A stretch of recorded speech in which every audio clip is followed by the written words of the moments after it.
We're in Christchurch.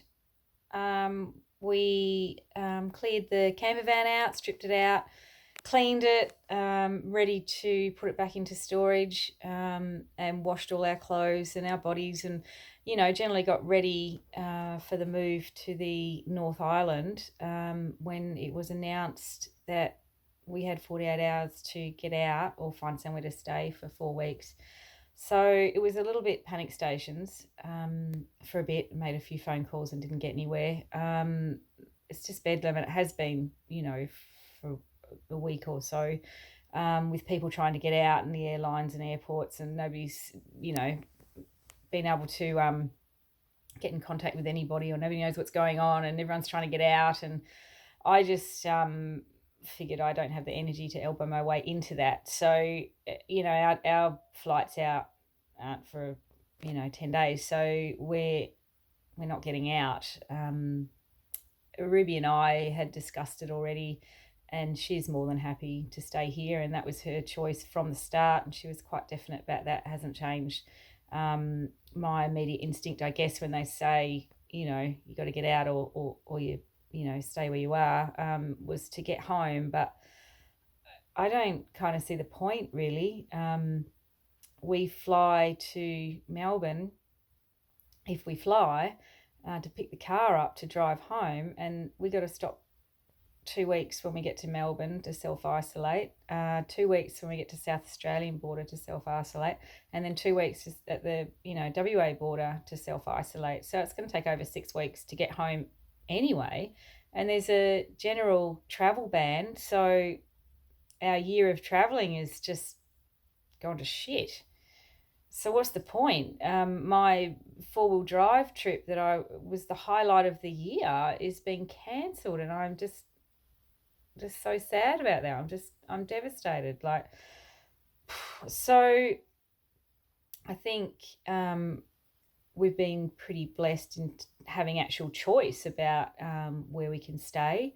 And we've decided to stay in Christchurch. We've got a room to stay in, which is quite a good size room, and a lovely family that's looking after us and is quite happy for us to be here. So Ruby's got, I don't know how many DVDs to watch and Netflix, and she's set for like 3 months if that's the case. So she's happy,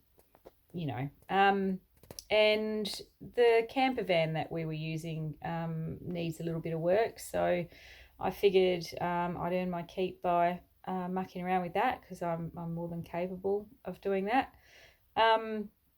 We spent today out in the world gathering supplies, because tomorrow that's it. We're housebound. We're all self-isolating.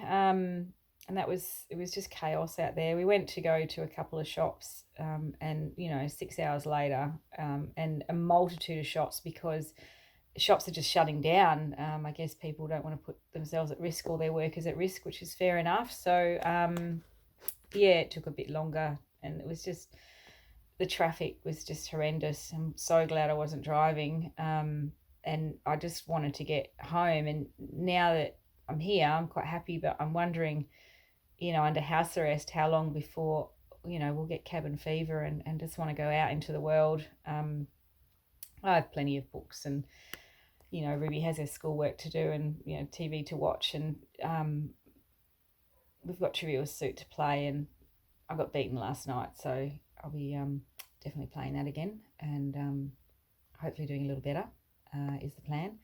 Our disappointment, though, is that we had just booked in the last couple of days our B&Bs and our ferry trip, the hire cars, to get up to the North Island, and we have managed to get vouchers for the ferry. Whether we use it or not, I don't know.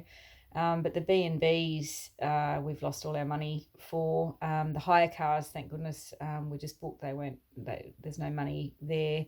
The flights I've had to cancel and get vouchers for. So at least down the track, when we do buy tickets to get out of here, we have some sort of reimbursement. But we haven't received the vouchers yet, because it's all taking so long, because there's so many people, trying to get out. So that was a bit of a bugger that we lost a little bit of money there. But in the scheme of things, it's not massive. And we've been well looked after here. We are not paying rent, and we've actually been fed the last few days, which has been, oh my gosh, wonderful. So I think the universe is firmly in control, and there's not much we can do but coast with it. And Ruby and I are happy to coast with it at the moment. In a foreign country, it's a shame that we can't explore this foreign country while we're here. Yeah, it's just the way it is, I guess. And it's interesting because there's no I don't know what the future's going to hold. None of us do. And it will be interesting to see what happens, and hopefully we can get on top of it. Hopefully we can get on top of this, and we can all carry on.